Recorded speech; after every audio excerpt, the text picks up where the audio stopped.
It's impossible to put your eyes on the ruins of ancient Egypt without being enthralled with its grandiosity and mystified by the secrets and curiosities captured in stone and architectural form, in colorful detail on papyrus with pigment. Modern archaeology interprets ancient Egypt as a culture and civilization fixated on death and vanity. All their artifacts, tools, monuments are thought to be a reflection of their possible purpose, as we do in our own modern lives. What if we're dealing with a culture and civilization that was performing feats with advanced technologies we are yet to understand?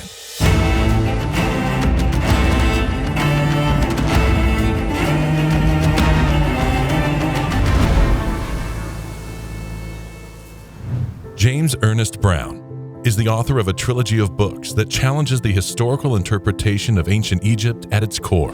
Over 45 years of relentless research and evaluation of the pyramids, their monuments, and their picture language has led James to view the evidence as presented. The ancient Egyptians and those before them had mastered forgotten technologies. My name is James Ernest Brown. I've written 3 books: Electric Ancient Egyptians, Fire and Metal, which is the literal translation of pyramid, and the Giza Industrial Complex. In 1978, I put together my first research team to travel to Egypt. Internationally known pyramid expert Dr. Patrick Flanagan, a geologist, 2 aides, and 2 professional photographers. We went systematically To that Great Pyramid, taking photos and examining them and analyzing. With permission, we collected over 150 mineral samples inside the passageways, inside the chambers. And I can physically prove that water from the Nile River coursed through those passageways and those chambers. And that launched my interest of the past 40 years of really examining ancient Egypt and see what they were really up to. Millions of tourists every year are fed the same story, bringing in billions of dollars. Those advancing the narrative are given their accolades. TV documentaries make millions in ads. And it all works, right? Until it doesn't.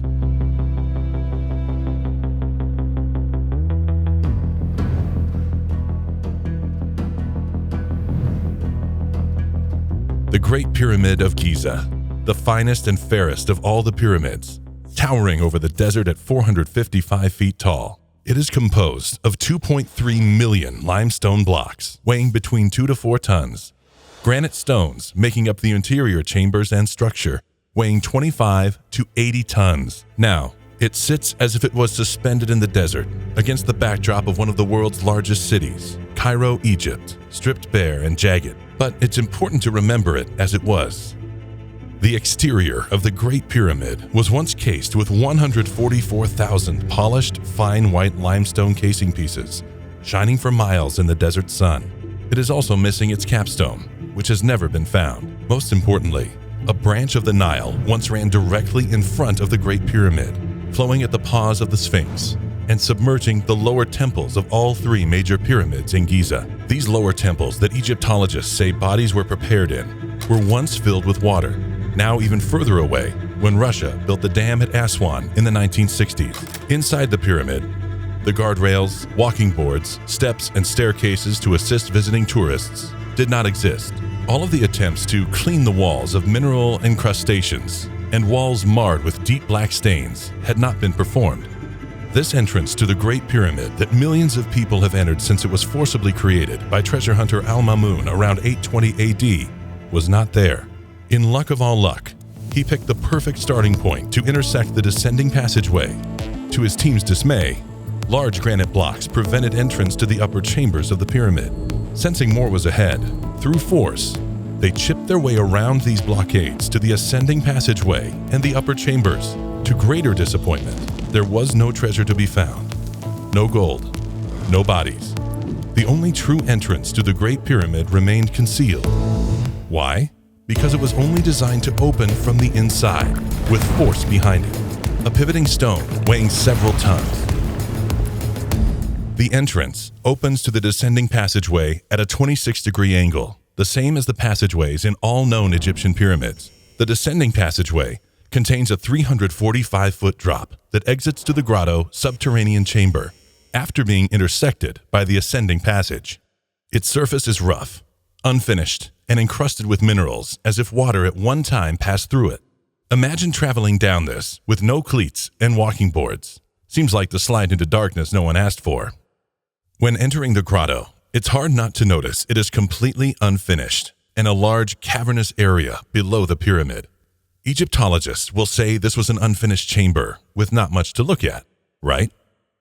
Until you notice that there is a large well shaft in the middle of the room, a reservoir, ancient plumbing in a sense. Now, what was unique, the grotto was a big giant draining system. They excavated 35 feet down, and what they found was water-washed stone. And the water passed coming from the Nile, and chunks of the walls would fall off, and that was a place that they got separated so they didn't go through the process and would cause a calamity as the water went near the top.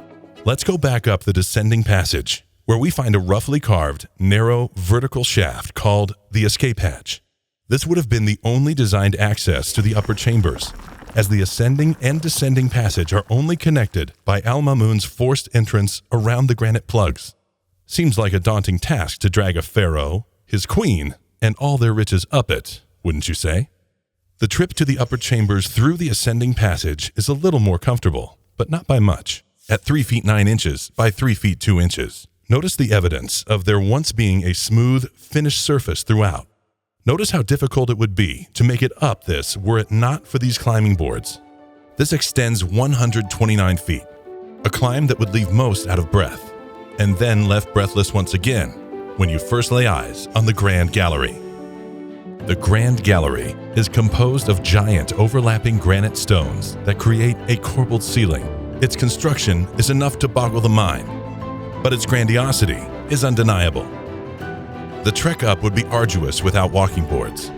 On either side of the center of the room are insets purposefully carved into the stone, as if something had been removed from them. At this point, you could either enter what is called the Queen's Chamber at the base of the Grand Gallery, or continue up the Grand Gallery to what is called the King's Chamber. We will enter the Queen's Chamber. The entrances just keep getting tighter. At 3 feet 9 inches by 3 feet 5 inches. The narrow corridor to the Queen's Chamber also does not appear to have been built for humans to easily enter. Once inside, there is a fairly large room with a pitched ceiling, a corbelled inset that almost mimics the Grand Gallery ceiling, and air shafts in the wall that do not penetrate the exterior. In 1978, James Brown and his team made a discovery that electrolysis had occurred and hydrogen gas had been created in this chamber. We took over 150 samples, mineral samples, from inside the chambers, off the walls, which we've had analyzed scientifically, and we can prove that there were chemical reactions that went on inside the chambers. This information was also discovered and published by author Christopher Dunn in his 1998 book, The Giza Power Plant, Technologies of Ancient Egypt. Electrolysis is a simple process of removing hydrogen gas from water. When you introduce water with electricity, into water, slowly it separates the hydrogen gas and it could be collected. Gas would go up and stop at the ceiling, then fill up the chamber and then slowly pass down the entryway, which took it into the Grand Gallery. Hydrogen gas is the most abundant substance in the universe. It's present everywhere. It's used for many, many things. It is a volatile gas and could be used as an energy source. Traveling further up the Grand Gallery takes us to the so-called King's Chamber, a large room that features air vents in the wall which penetrate the exterior of the pyramid itself. In the center of this room is a large granite box. On first look, it would appear this establishes an open and shut case of this being a tomb. But on inspection, we see evidence of there being much more to this. Fused to the ground, thick granite creates its borders, with a seemingly built-in spillway in the corner. The granite box, referred to as a sarcophagus, and no bodies were found. I believe it was a vessel to contain volatile material as part of the process. Looking around this room, in 1978, there were deep black stains all through the walls, and dark stains at the opening of the vents penetrating the exterior. Inside the King's Chamber, there are 2 exhaust vents that penetrate the exterior. And I know they penetrate the exterior because I hired somebody to go up there, which was an almost impossible feat, and take a Polaroid shot and bring it back to me. But I believe those were used as exhaust vents, so if the pressure got so great inside, it could be released. Making up the ceiling are 9 red granite slabs weighing 45 tons each. Unseen but above it are 5 granite slabs inserted with air gaps in between them, weighing about 70 tons each. Practically, this could help absorb great force without compromising the integrity of the chamber. A mummy has never been found inside any of the known pyramids in Egypt. In fact, the only evidence they were used as tombs was based off an archaeologist claiming they had entered the Red Pyramid for the first time since it was sealed and had found a canopic jar and a shoulder blade inside. Let's look at the actual tombs of the pharaohs, where Tutankhamun burial was found. These are located over 500 miles away from Giza, in what is called the Valley of the Kings and Queens.